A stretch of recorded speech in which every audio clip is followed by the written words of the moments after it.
Evaluating the balance. Mastering the art of assessing pros and cons. Hello language learners and critical thinkers. Today we are diving into a vital part of any debate or discussion: assessing the significance of each pro and con. It's not only about identifying these points, but also about understanding their weight, their implications, and how they shape our overall viewpoint. So, let's dive in. First things first, we need to understand what pros and cons are.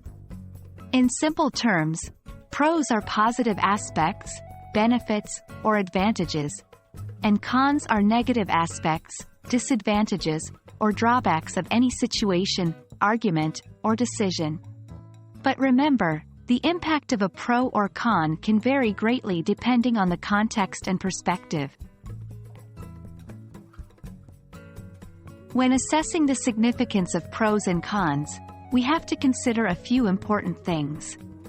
1. Relevance. How directly does this pro or con affect the issue at hand? 2. Scope. How many people or what range of areas does this pro or con impact? 3. Intensity. How strong is this pro or con? Does it significantly alter the situation? 4. Likelihood. What are the chances of this pro or con actually occurring? These factors help us understand how significant each point is within the bigger picture. Here's a practical exercise. Think about a recent decision you had to make. List down all the pros and cons you considered. Then, using the factors mentioned before, try to assess their significance. Ask yourself, was the decision based on the most significant points? Or did some less important factors sneak in and influence your choice? Mastering this art of assessment isn't just about understanding the principles. Like any other skill, it requires practice.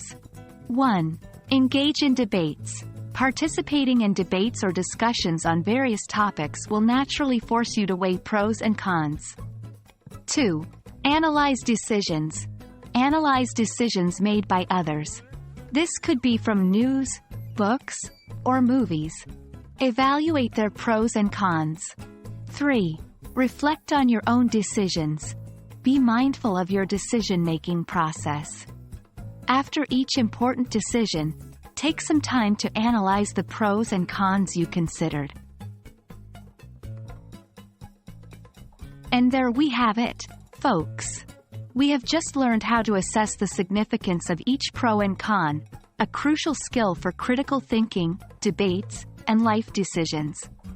It's about understanding the relevance, scope, intensity, and likelihood of each point, and more importantly, practicing this assessment regularly. Remember, the better we get at this, the better our arguments, debates, and decisions will be. So, keep practicing, and until next time, happy debating and analyzing.